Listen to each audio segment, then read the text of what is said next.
Shalom BPCC Family, senang sekali kami menyapa Anda kembali di minggu terakhir di bulan Februari. Kami juga menyambut Anda yang baru pertama kali hadir dan beribadah bersama kami dalam ibadah online ini. Nah, sebelum kita beribadah bersama, mari kita berdoa. Bapa, kami mengucap syukur untuk anugerah-Mu yang luar biasa. Ini adalah minggu terakhir di bulan kedua dalam tahun ini. Hati kami tetap melimpah dengan ucapan syukur karena kami melihat bahwa Engkau sungguh Tuhan yang luar biasa dalam segala situasi. Terima kasih, kami akan beribadah bersama pada hari ini. Segala hormat, pujian, dan syukur kami kembalikan kepada Engkau, Tuhan Yesus yang Maha Baik. Haleluya, amin. Selamat beribadah.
sendiri.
ku tak dapat lupakan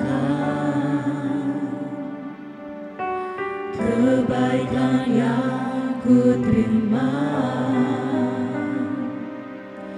pengorbananmu yang mulia jadikan ku berharga. Kau tulus menerima aku apa adanya,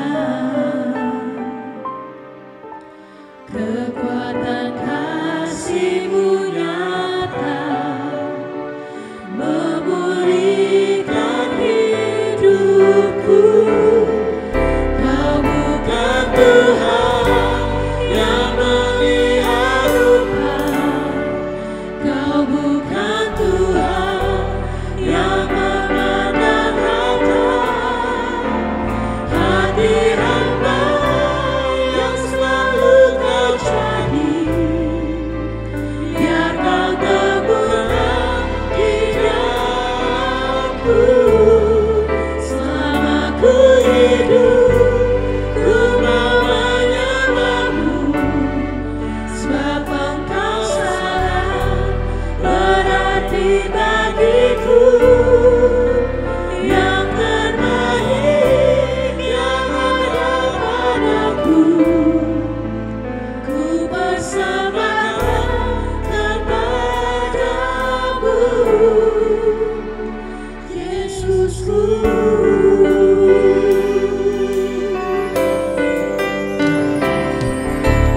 Ku tak dapat lupakan kebaikan yang ku terima, pengorbananmu yang mulia jadikan ku berharga. Kau tulus menerima aku apa adanya, kekuatan kasih-Mu nyata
manakah aku dapat pergi menjauhi Roh-Mu, Tuhan?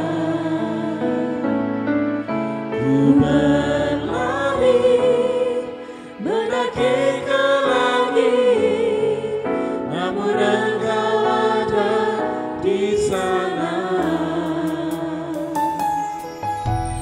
Aku terbang dengan sayap fajar yang di ujung bumi, namun tangan-Mu menuntunku selalu, bahwa ku mendekat padamu. Engkau Tuhan Maha Agung, betapa dahsyatnya kuasa-Mu. Hadirat-Mu tinggi penuhiku, bawaku mendekat padamu.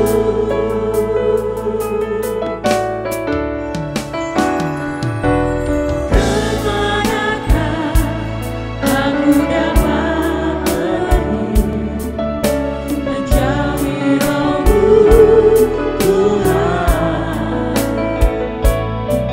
Ku berlari mendaki ke langit, namun Engkau ada di sana.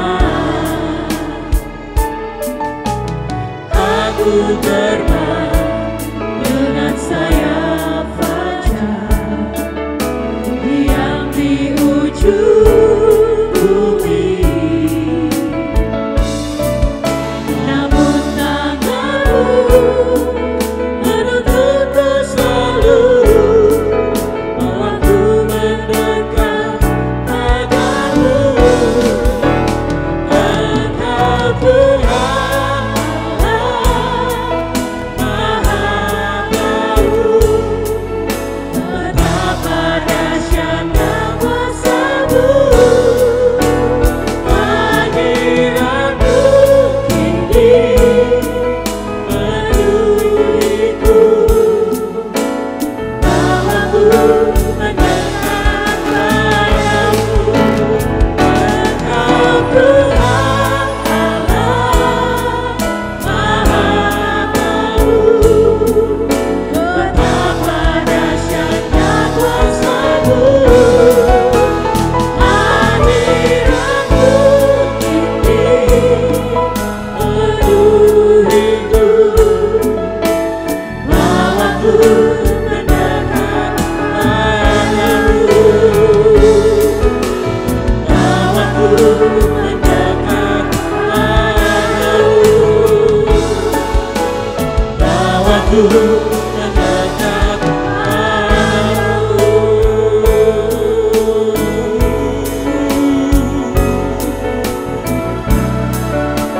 untuk setiap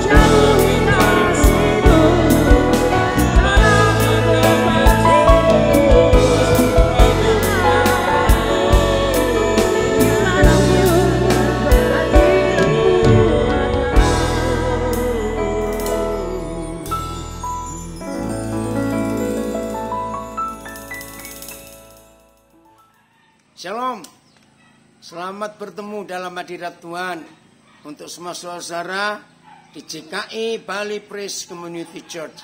Terima kasih kepada Bapak Gembala yang memberi saya kesempatan untuk saya boleh berbagi hari ini. Maafkan saya lagi ada di halaman, ada suara-suara lain, ya nikmati saja. Yang penting kita konsentrasi untuk mendengar firman Tuhan. Saudara yang dikasihi Tuhan, kalau kita melihat apa yang Tuhan Yesus katakan, baik dari perjanjian lama maupun perjanjian baru, kan Tuhan selalu mengingatkan bahwa setiap pagi itu selalu baru dalam hidup kita. Betul nggak? Setiap pagi loh saudara. Ratapan 3:23 kita melihat itu setiap pagi selalu baru. Nah kalau setiap pagi selalu baru, berarti hari-hari hidup yang kita lewati ini nggak pernah ada yang lama. Selalu baru, selalu baru. Nah, mengapa penting ayat ini? Bahkan kalau kita melihatnya dari 66 kitab di dalam firman Tuhan, Kejadian sampai Wahyu, maka kitab yang paling jelek namanya adalah Ratapan. Betul nggak? Karena Yeremia meratap. Nah, di dalam ratapan itu ternyata ada janji Bapa yang luar biasa, yaitu Ratapan 3:23 selalu baru tiap pagi. Bukan tiap hari saja, tiap pagi. Mengapa Papa berkata tiap pagi? Karena pagi itu kita mengawali hari yang baru. Nah, kalau setiap awal hari yang baru selalu ada yang baru, wih, hidup ini luar biasa. Semua kita pasti ingat berapa kali Tuhan Yesus berkata yang baru. Kita lihat juga di dalam Wahyu 21. Bagaimana Tuhan berjanji ada pembaruan. Wahyu 22 ada yang baru. Lihat, aku menjadikan semuanya baru. Itu yang kita nantikan dalam hidup ini. Nah saudara, berapa hari ini ya saya itu mengikuti perkembangan teknologi ya digital ya yang digital sekarang ini. Nah 4 hari yang lalu salah seorang anak saya yang dokter, yaitu Dr. Hari Neno Bais, dia itu menulis dan itu membuat gempar karena dia seorang dokter, dia juga dosen tetap di salah satu perguruan tinggi di Jakarta. Dia menulis begini, digital agility. Ya, agility itu kata artinya kelincahan. Nah, dia menulis dan saya percaya hal yang terpenting di hari-hari ini bukan cuma kita menguasai ilmu pengetahuan, tidak. Tetapi hal yang paling penting di hari-hari ini adalah bagaimana kita sebagai manusia itu harus punya kelincahan ya untuk menghadapi era digital ini. Nah, itu nggak main-main, saudara. Ya, perkembangan teknologi ini, aduh. Nah, dalam tulisan anak saya itu, dia menulis satu-satunya hal yang akan ketinggalan, yaitu kalau ada sebuah lembaga, ada sebuah yayasan, ada sebuah kehidupan yang kaku, yang terkotak, dan tidak mau lincah mengikuti perkembangan ini. Maka lembaga itu, hidup itu akan tergilas habis. Dengan kemajuan teknologi yang luar biasa, apalagi dengan digital agility atau kelincahan di dalam era digital ini. Nah, apa artinya? Ketika saya baca tulisan itu, saya langsung telepon anak saya bilang, Har, ini luar biasa. Kamu tahu nggak, satu-satunya lembaga di dunia yang akan tergilas habis kalau tidak mengikuti era kelincahan digital ini. Dia tanya, apa itu Pak? Saya bilang, agama. Wih, dia kaget. Betul. Agama adalah satu-satunya lembaga di dunia yang tidak pernah bisa diubah, diinovasi, diperbarui. Nggak ada. Itu satu-satunya. Saudara melihat semua di hidup ini.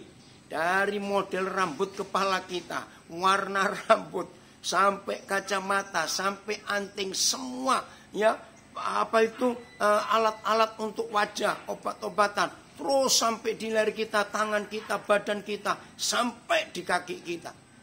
Semuanya mengalami inovasi.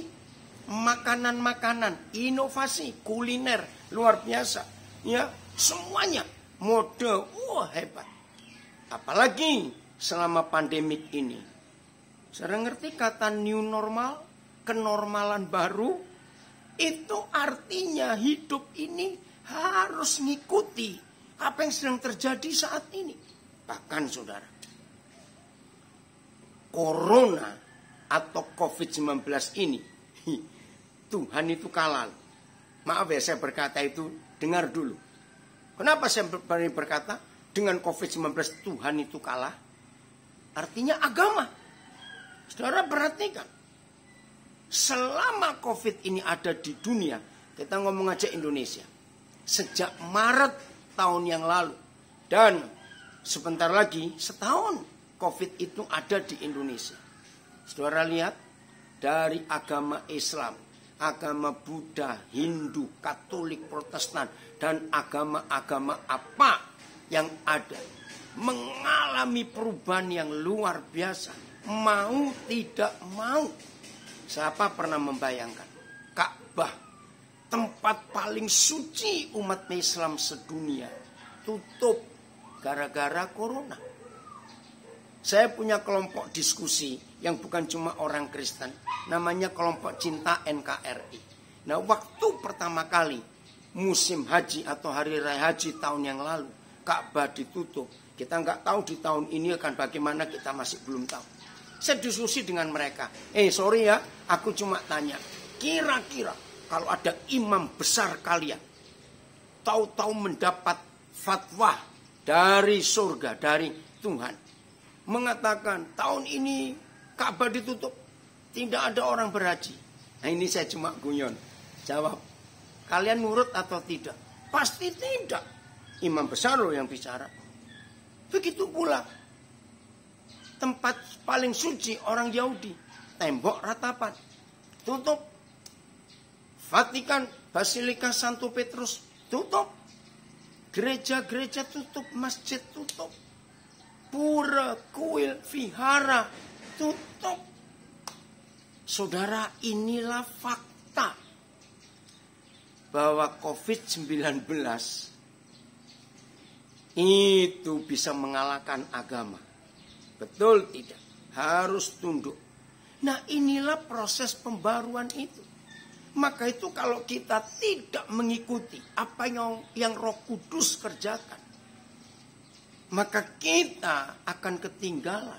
Harus lihat, siapa pernah kepikir, mimpi aja tidak, bahwa suatu hari di dunia ini ada sebuah fakta, semua manusia hidup harus pakai masker. Mana kita pernah kepikir. Tetapi dengan si COVID datang, mau tidak mau.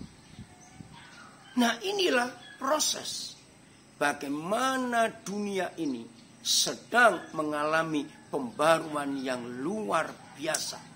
Mau tidak mau. Nah, saudara, Roh Kudus. Saya ulangi, Roh Kudus itu satu-satunya pribadi yang membuat inovasi dalam kehidupan. Saya ulangi, Roh Kudus itu satu-satunya pribadi yang membuat inovasi, membuat perubahan-perubahan di dalam kehidupan kita ini. Roh Kudus itu tidak statis, betul?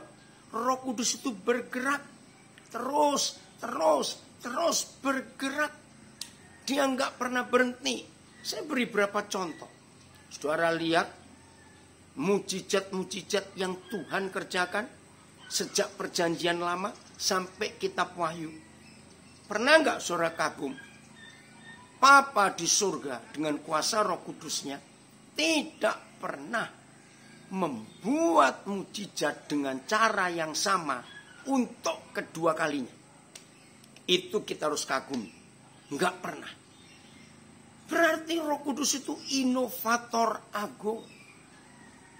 Maka itu saudara, di tahun ini yang kita juga masih belum tahu sampai kapan COVID ini ada. Tapi yang penting, siapkan hidup ini, siapkan hati kita, siapkan pikiran kita untuk terus diinovasi oleh Roh Kudus. Maka itu tiap pagi nantikan hal-hal baru apa dari surga. Berapa contoh yang lain supaya kita tahu. Belum pernah dalam sejarah hidup manusia, kecuali sejak adanya si COVID ini, manusia dipenjara di rumahnya sendiri. Aneh bukan kalimat ini? Manusia dipenjara di rumahnya sendiri. Inilah fakta sekarang kita alami. Nah, mau tidak mau. Nah, di situ ada perubahan-perubahan dalam hidup. Kebiasaan-kebiasaan baru yang kita nggak pernah mikir bahwa itu akan terjadi. Contoh lain, belum pernah siapapun orangnya, suami istri, bisa diam serumah begitu lama, kecuali sejak ada COVID. Betul? Tahun 2020 sampai awal tahun ini, lihat suami istri, pertama kali bukan, kita berdua begitu panjang waktu, begitu lama di rumah. Nah, masalahnya setan pun tidak ingin tinggal diam. Sehingga mereka coba-coba mengacau dengan keadaan ini. Apa bentuk kekacauannya? Bosan. Nah, ini yang harus berbahaya. Jadi lawan inovasi, lawan pembaruan adalah kebosanan. Tapi aneh, agama itu nggak pernah merasa bosan dengan ritual yang dari waktu ke waktu sama. Ada yang ribuan tahun, ada yang ratusan tahun. Itu terus.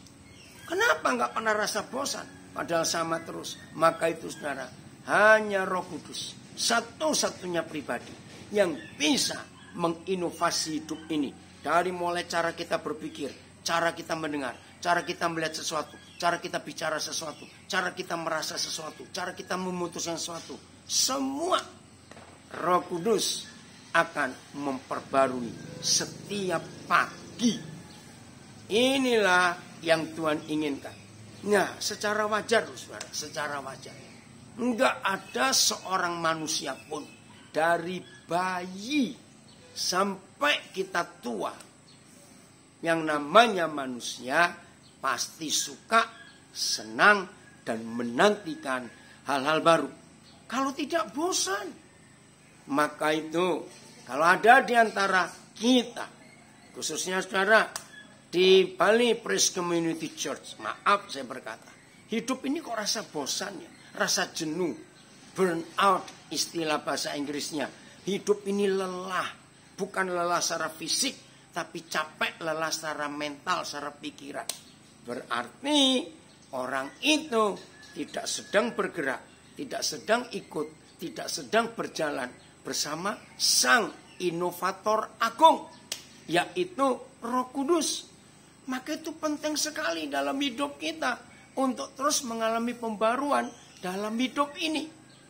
Nah, bagi yang belum tahu supaya hari ini tahu, Roh Kudus itu sudah bekerja sejak Kejadian pasal 1. Masih ingat? Ketika bumi gelap gulita, ketika bumi kacau balau, kosong karena isinya dimusnahkan oleh si Lucifer itu, maka ada ayat ini. Roh Tuhan melayang-layang di atas permukaan air. Masih ingat ayat itu, Kejadian 1 ayat 2. Nah, itu Roh Kudus. Belum ada manusia, belum ada gereja, tapi dia sudah menginspeksi apa yang terjadi kerusakan di bumi ini. Nah, itulah pekerjaan Roh Kudus yang luar biasa. Maka itu setelah ayat 2, Roh Kudus selesai menginspeksi bumi ini. Nah, kerjasama dengan Bapa di surga, baru ayat 3. Berfirmanlah Yahweh, jadilah terang. Itu pekerjaannya. Lalu bumi diisi dengan yang baru. Tolong yang belum pernah tahu hari ini tahu. Jadi Kejadian 1 mulai ayat 3 sampai 26 ketika manusia dijadikan. Itu bukan Tuhan menciptakan langit dan bumi lagi. Tidak. Tapi yang betul, Tuhan mengisi bumi dengan ciptaan. Pohon-pohonan, fauna, flora yang jenis baru. Nah, ini saya tidak menimbulkan perdebatan, supaya kita belajar. Nah, di ayat 2 ke ayat 3 itulah memberitahu kita dinosaurus punah. Habis. Binatang-binatang purba habis karena ada, menurut pengetahuan ada meteor besar jatuh menghantam bumi. Maka semua binatang, semua kehidupan memfosil karena suhu tiba-tiba turun drastis. Masih ingat berapa minggu yang lalu fenomena alam di mana ya? Kazakhstan atau mana bekas negara Rusia. Wih, saya ngeliat itu kasihan, sampai minus 40 derajat Celcius. Ingat ya, domba, sapi, kambing, anjing, tupai mati membeku.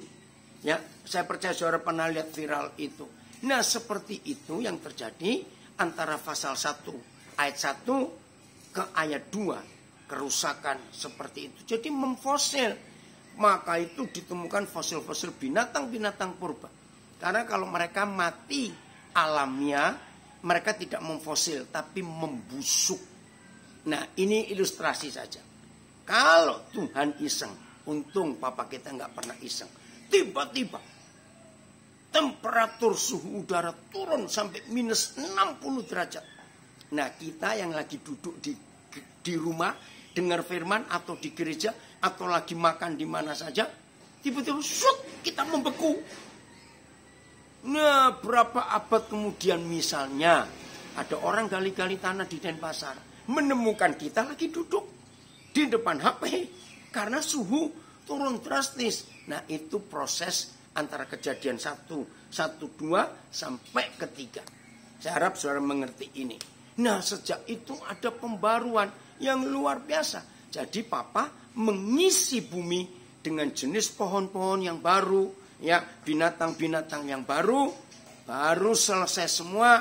Ayat 26. Baiklah kita menjadikan manusia yang serupa dan segambar dengan kita. Nah, jadi bukan penciptaan lagi. Sudah ada buminya, sudah ada langitnya, tinggal diisi ulang. Karena yang lama, yang purba sudah lenyap semuanya. Ya, saya nggak ingin ada perdebatan dengan hal ini. Saya hanya ingin menunjukkan betapa hebatnya Roh Kudus yang bekerja. Jelas ya, itulah Roh Kudus, inovator agung yang terus bergerak, tidak pernah berhenti. Maka itu Roh Kudus nggak pernah stagnan. Tahu kata stagnan? Stop, mandek. Roh Kudus itu nggak pernah statif, diam, tapi dia bergerak terus. Berbahagialah setiap kita kalau kita mau mempercayai apa yang Tuhan kerjakan, yaitu pembaharuan. Nikmati. Ya, saya mau baca 2 ayat dulu. 1 Korintus pasal 2 ayat 9 dan 10. Ya, 1 Korintus 2 ayat 9 dan 10. Begini kata Tuhan. Tetapi seperti ada tertulis, apa yang tidak pernah dilihat oleh mata, tidak pernah loh, bukan belum pernah. Apa yang tidak pernah didengar oleh telinga, bukan belum pernah didengar, tidak pernah didengar. Kita akan temukan bedanya. Dan yang tidak pernah timbul di dalam hati manusia. Semua itu, semua apa? Semua hal-hal yang memenuhi 3 kriteria ini. Saya ulangi, mata tidak pernah lihat, telinga tidak pernah dengar, yang tidak pernah timbul di hati manusia. Bukan belum pernah, semua kita pasti tahu bedanya antara tidak pernah dengan belum pernah. Saudara, kalau tidak pernah berarti belum pernah terjadi dan tidak ada di tempat lain. Kalau tidak pernah. Kalau belum pernah lihat, mungkin di Denpasar belum ada, tapi di Jakarta sudah ada. Itu belum pernah. Jadi kita sekarang mengetahui prinsip ini. Tidak pernah. Berarti betul-betul sama sekali baru. Saya ulangi, sama sekali baru. Itu sebabnya saudara, di dalam perjalanan hidup kita, penting sekali kita mengikuti, kita mentaati apa yang Roh Kudus sedang kerjakan di dalam hidup kita, supaya kita tidak ketinggalan. Karena Roh Kudus itu inovator yang luar biasa di dalam kehidupan kita. Keren ya? Nah, apa itu? Lihat, semua itu yang disediakan Tuhan, sediakan Bapa di surga, untuk kita yang mengasihi Dia. Saya ulangi. Jadi segala sesuatu yang Bapa sediakan untuk kita yang mengasihi Dia, renungkan, adalah segala sesuatu yang total baru, yang tidak pernah ada di mana-mana. Saudara bayangkan, kalau setiap pagi kita menikmati hal-hal yang betul-betul baru, setiap pagi loh saudara, kita menikmati hal-hal yang betul-betul baru, yang mata tidak pernah lihat, yang telinga nggak pernah dengar, yang nggak pernah timbul di hati manusia. Wih, luar biasa. Hidup ini selalu segar karena selalu baru. Yang kita lihat, yang kita alami, yang kita nikmati. Nah, bagaimana hidup ini nggak bergairah terus kalau setiap pagi hal-hal baru yang kita terima dari Tuhan. Itu ayat 9. Maka itu, kalau sampai ada di antara kita yang mengaku murid Yesus, yang mengaku anak-anak Bapa di surga, tapi loyo, apalagi stres, apalagi depresi, tertekan, berarti orang itu tidak pernah menikmati hal-hal yang baru. Jadi bosan hidup itu. Nah, ini yang kita perlu perhatikan. Maka itu mari kita jujur dengan diri kita sendiri. Hari-hari ini, saudara bergairah enggak hidup sebagai murid Yesus?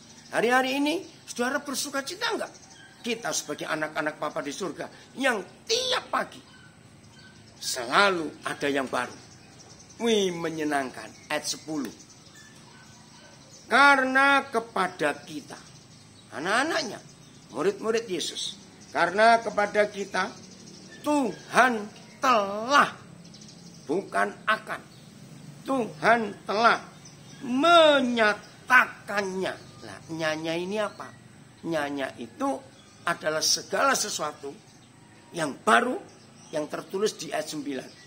Saya ulangi, karena kepada kita Tuhan telah menyatakannya, yang mata enggak pernah lihat, yang telinga enggak pernah dengar, yang enggak pernah timbul di hati manusia, itu dinyatakan oleh Roh Kudus. Jadi jelas sekali, Roh Kudus itu inovator, selalu membuat segala sesuatunya baru. Dan kita bersyukur untuk kepercayaan Tuhan ini.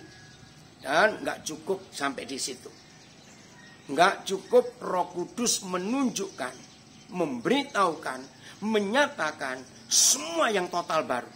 Lihat kalimat berikut, koma, sebab Roh. Woi, ini luar biasa. Sebab Roh menyelidiki. Saudara tahu kok menyelidiki?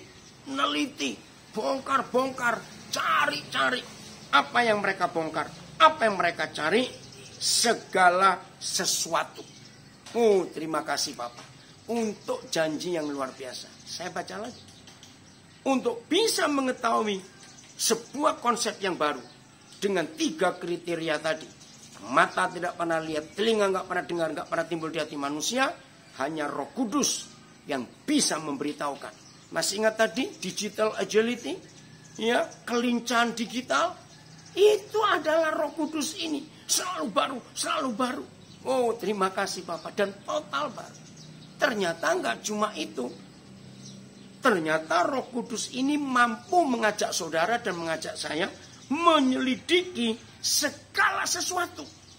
Wih, saudara, pernah nggak saudara menyadari?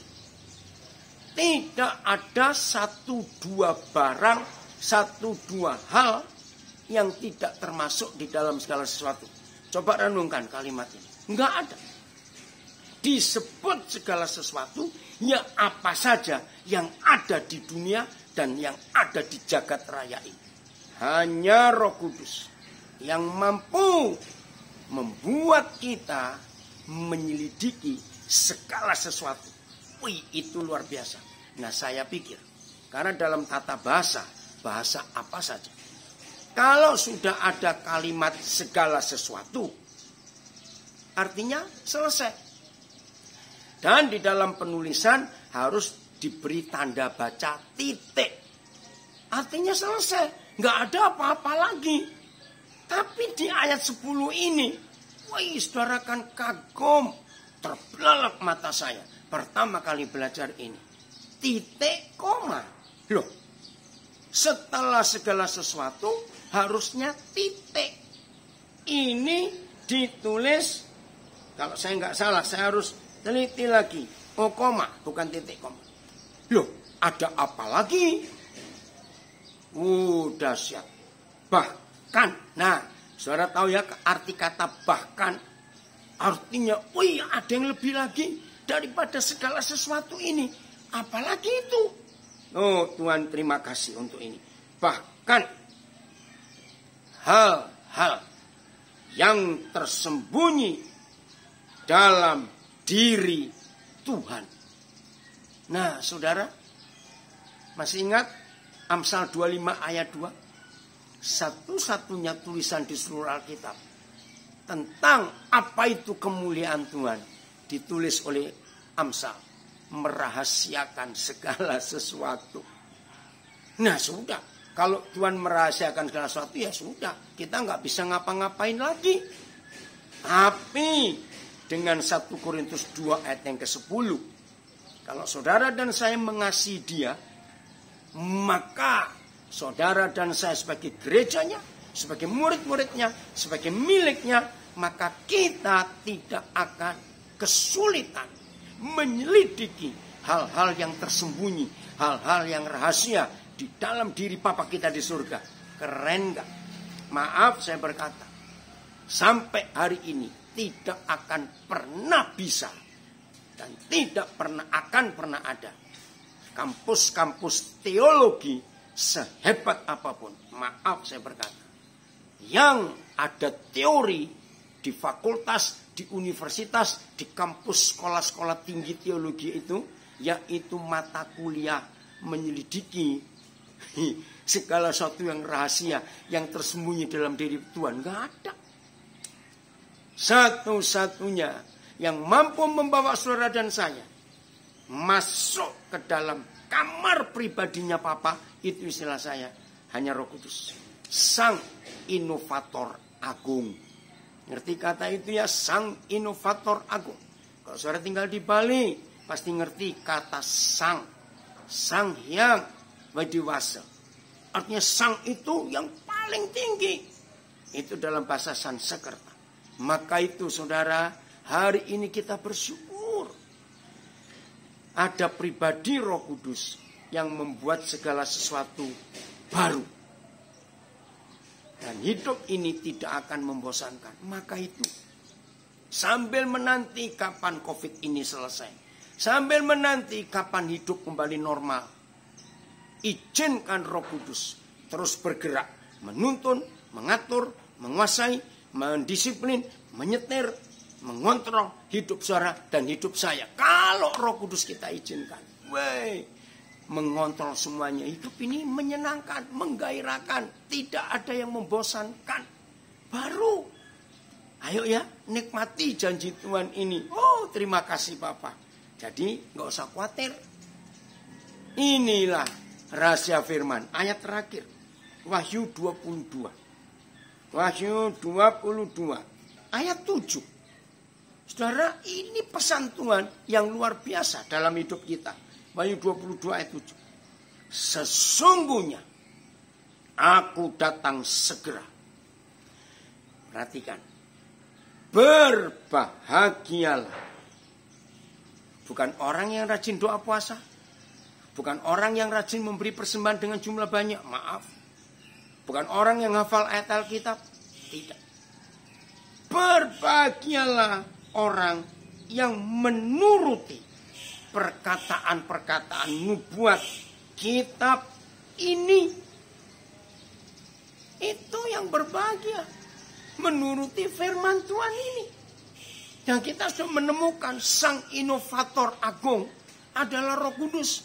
Maka itu kalau kita memberi dia kesempatan, oh, hidup ini tidak membosankan. Jadi hari ini keputusan kita, khususnya saudara-saudara dari Bali Praise Community Church, ayo kita hidup dalam kebenaran. Pasti hidup tidak membosankan. Lagi sekali kepada Bapak Ibu Gembala, terima kasih saya dapat kesempatan dan kepada semua jemaat dan siapa saja yang mendengar firman ini. Nikmati hal-hal baru dalam hidup ini. Shalom, sampai jumpa lagi. Tuhan Yesus memberkati. Gembala Sidang dan seluruh jemaat mengucapkan terima kasih untuk pelayanan Pastor Daniel Alexander. Kebenaran firman Tuhan yang hari ini kita dengar, ayo mari kita hidupi bersama untuk tetap menyenangkan hati Tuhan. Adik-adik jangan lupa ya, setelah ibadah ini tetap bersama dengan channel Ada Jawaban TV karena kita akan segera memulai ibadah online sekolah minggu. Solution Talk Show setiap hari Kamis dapat Bapak Ibu akses dari jam 6 pagi. Tetap jangan lupa ya di like, comment, subscribe, dan share ke siapapun supaya jadi berkat bagi banyak orang. TDJ Online setiap hari Sabtu jam 7 malam. Teman-teman yuk tetap dipantau berita terbaru apa sih yang kita bisa dapatkan di media sosial TDJ. Kita juga akan memberikan persembahan pada hari ini. Bapak Ibu Saudara-saudari dapat memberikan persembahan di nomor account yang ada di bawah ini. Jangan lupa, minggu depan adalah minggu pertama di bulan Maret. Semua jemaat dapat mempersiapkan perjamuan kudus di rumah masing-masing. Demikianlah pengumuman untuk minggu ini. Saya Eden, sampai jumpa minggu depan. Tuhan berkati.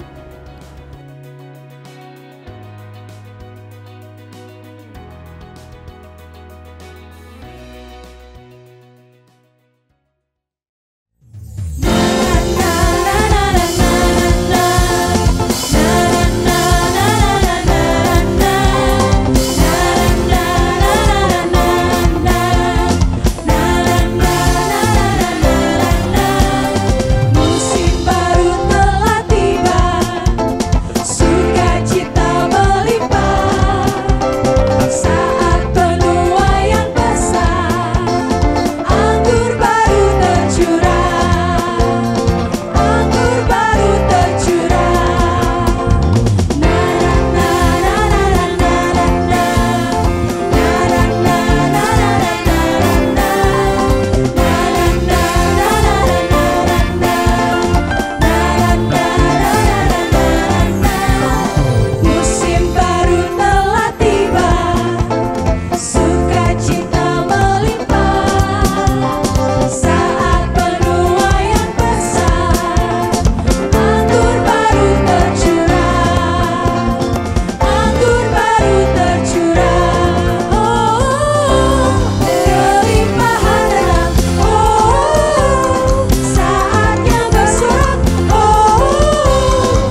Bapak, Ibu, Saudaraku sekalian, dimanapun Anda berada, mari kita mengucap syukur kepada Tuhan. Kita menaikkan doa dan permohonan atas berkat Tuhan dalam kehidupan kita semua. Mari kita berdoa. Bapa di dalam surga, di dalam nama Tuhan Yesus kami mengucap syukur kepadamu Tuhan, sebab Tuhan terlalu baik atas kehidupan kami. Kami menerima kasih anugerah yang melimpah daripadamu. Terima kasih Tuhan buat penyertaan-Mu, perlindungan Tuhan atas kehidupan kami sekeluarga.